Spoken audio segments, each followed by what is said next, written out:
துலாம் ராசி நபர்களுக்கு 2024 டிசம்பர் மாதத்திற்குண்டான மாத ராசி பலன்.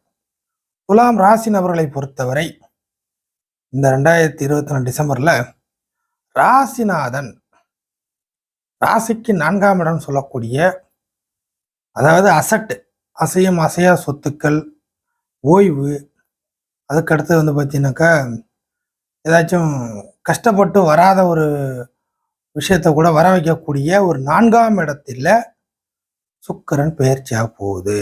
சுக்கிரன் ராசிநாதன் 4ஆம் இடத்துடன் உள்ள சுக சௌரியமான விஷயங்கள் துளாராசி நபர்களுக்கு இந்த காலகட்டத்தில் கிடைக்கும்.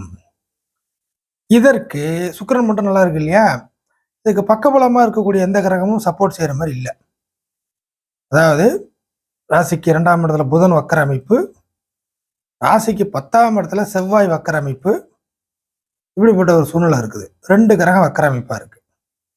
இப்போ புதனுடைய வக்கரமும் செவ்வாயோட வக்கரமும் துளாராசிக்கு ஃபேவர் செய்யாது.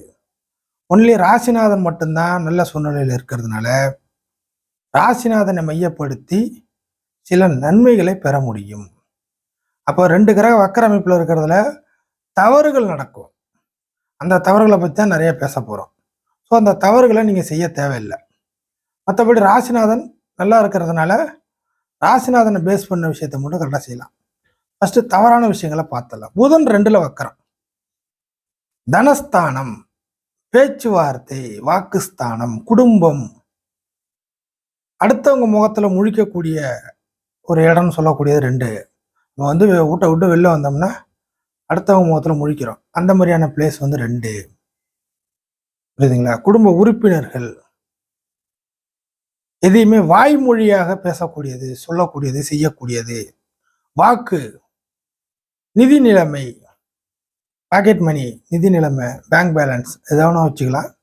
இதையெல்லாம் குறிக்கக்கூடிய இடத்துல புதன் வக்கரமா இருக்கு.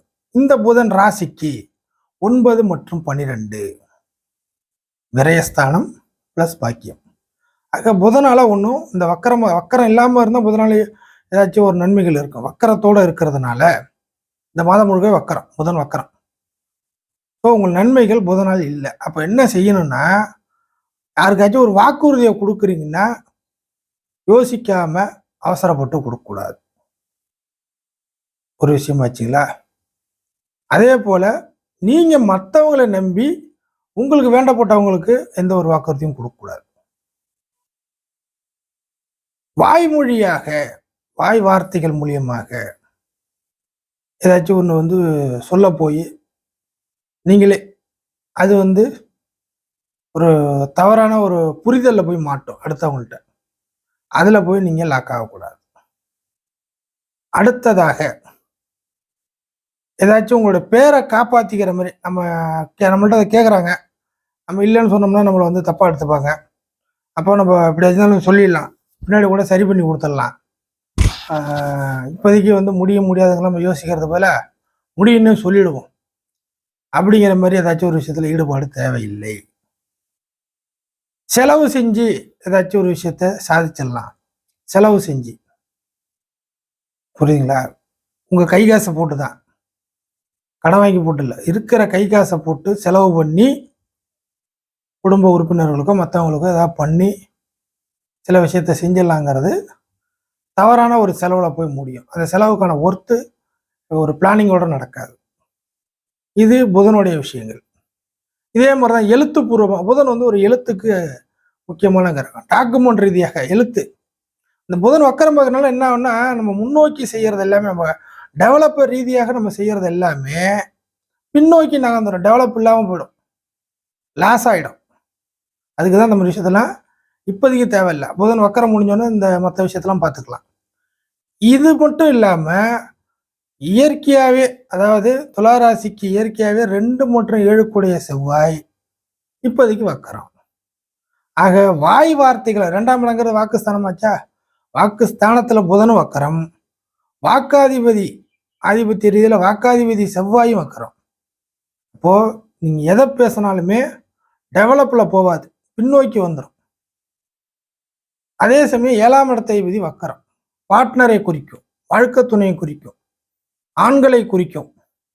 நீங்கள் ஆண்களாகவே இருந்தாலும் பிற ஆண்களோட சேர்ந்து செய்யக்கூடிய எந்த ஒரு விஷயமும் அந்த அளவுக்கு கை கொடுக்காது. புரியுதுங்களா? அப்போ அதெல்லாம் வக்கரமாக இருக்கிறனால உங்களுக்கு யூஸ் இருக்காது, டெவலப் இருக்க பின்னோக்கி போயிடும்.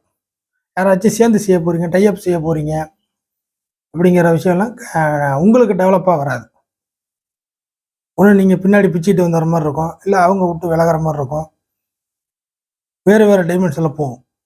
ஸோ வாழ்க்கை துணை விஷயம், பார்ட்னர், நண்பர்கள், கூட்டு தொழில், நீங்கள் மற்றவங்களோட பழகக்கூடிய விஷயங்கள், பழக்க வழக்கத்தில் இருக்கக்கூடிய நபர்கள், குடும்ப உறுப்பினர்கள், இவர்களெல்லாம் நம்பி இந்த மாதத்தை பொறுத்தவரை எதையுமே டெவலப் ரீதியாக நீங்கள் அணுக முடியாது, செயல்பாட்டுக்கு வர இயலாது.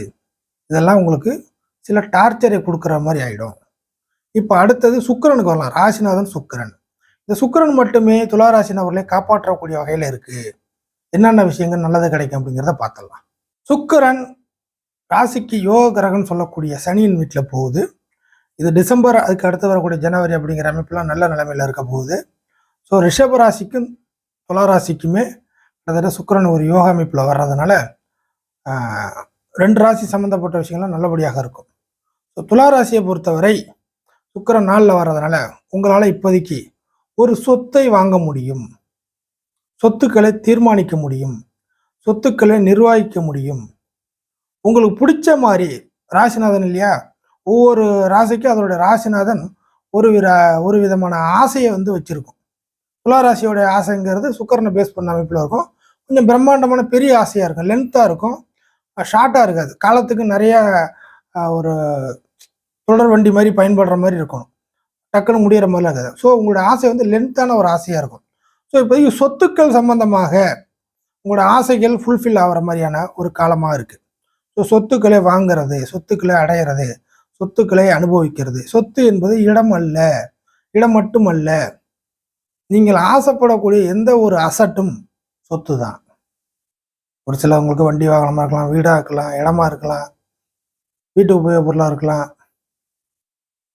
ஒரு சில நபர்கள் கடையை மாற்றுவீங்க, தொழிலை மாற்றுவீங்க, ஏரியாவை மாற்றுவீங்க, மேலே இருக்கிறவங்க கீழே வர ஆரம்பிப்பீங்க, கீழே இருக்கிறவங்க மேலே போக ஆசைப்படுவீங்க. இந்த மாதிரி எதுவாக இருந்தாலும் சொத்துக்களில் சில சேஞ்ச், இல்லை விருப்பப்பட்ட சொத்துக்களை அடைதல் அப்படிங்கிறது. கல்வி ரீதியாக புரியுதுங்களா, ஒரு ஃபீல்டு இருக்கும், உழைப்பை மையப்படுத்தி ஒரு கல்வி ரீதியாக ஒரு வெற்றி பெறக்கூடிய ஒரு காலகட்டமாக இருக்கு. புரியுதுங்களா? இப்ப இருக்கிற சொகுசு அமைப்புகள், இப்ப இருக்கிற அதாவது துளாராசி நபர்கள் இப்போதைக்கு வாழ்ந்துட்டு இருக்கக்கூடிய ஒரு லெவல்ல இருப்பீங்க. இந்த லெவல்ல இருந்து அடுத்த லெவலுக்கு போறதுக்கு ஒரு வசதி வாய்ப்பு ரீதியாக, ஊருக்குள்ள செல்வாக்கு ரீதியாக, ஒரு சம்பள உயர்வு ரீதியாக, இல்லை ஒரு வியாபார ரீதியாக ஒரு வெற்றி, அதன் அடிப்படையில் அப்படி போற கணக்கில் எடுத்துக்கலாம். தொழில் பண்றவங்களுக்கு இந்த மாதிரியான சூழ்நிலைக்கு மத்தியில் ஒரு இருக்கிற நிலைமையிலேருந்து அடுத்த நிலைமைக்கு மேலே கீழே வராமல் மேலே போகிறதுக்கு, ஏன்னா ராசிநாதன் உச்சத்தை நோக்கி போயிட்டு இருக்க போது, அப்போ இருக்கிற ஸ்டேட்டஸ்லேருந்து அடுத்த ஸ்டேட்டஸ் கொஞ்சம் ஒரு லெவல் மேலே போகிறதுக்கான பாசிபிலிட்டி இந்த மாதத்தில் இருக்குது சுக்கிரனால். இந்த சுக்கிரன் ராசிநாதனாக இருக்கிறதுனால தானாக கிடைக்குமா அப்படின்னு கேட்டால் அதுக்கு வாய்ப்பு குறைவு. நீங்களாக செயல்படும் பட்சத்தில், நீங்களாக தேடி பிடிக்கும் பட்சத்தில், நீங்களாக அதனை நோக்கி முன்னேறும் பட்சத்தில், நோக்கி நகரும் பட்சத்தில் நிச்சயமாக நடக்கும். ஏன்னா ராசிநாதன் தான் போய் ராசி 4ஆம் இடத்துல இருக்கு. அப்போ நீங்க தான் ஒரு விஷயத்தை தேடி பிடிக்கணும். நீங்க ஆசைப்பட்டதை இப்போதைக்கு அடையிறதுக்கு ஒரு வாய்ப்பு இருக்கு. சுயஜாதக அமைப்பு நல்லா இருந்துச்சுன்னா கொஞ்சம் சீக்கிரமா நடக்கும். அங்க ஏதாச்சும் கொஞ்சம் குளறுபடியா இருக்குன்னா இங்க கொஞ்சம் லேட்டா நடக்கும், இந்த ஒரு மாசத்துக்குள்ள. ஆக துளாராசிக்கு விருப்பப்பட்ட விஷயங்களை உடல் ரீதியாகவோ மனசு ரீதியாகவோ விருப்பப்பட்ட விஷயங்களை அடையக்கூடிய ஒரு காலமாக இந்த டைம் அமைந்திருக்கிறது. பயன்படுத்தி கொள்பவர்கள் நிச்சயமாக பயன்படுத்தி கொள்ளலாம்.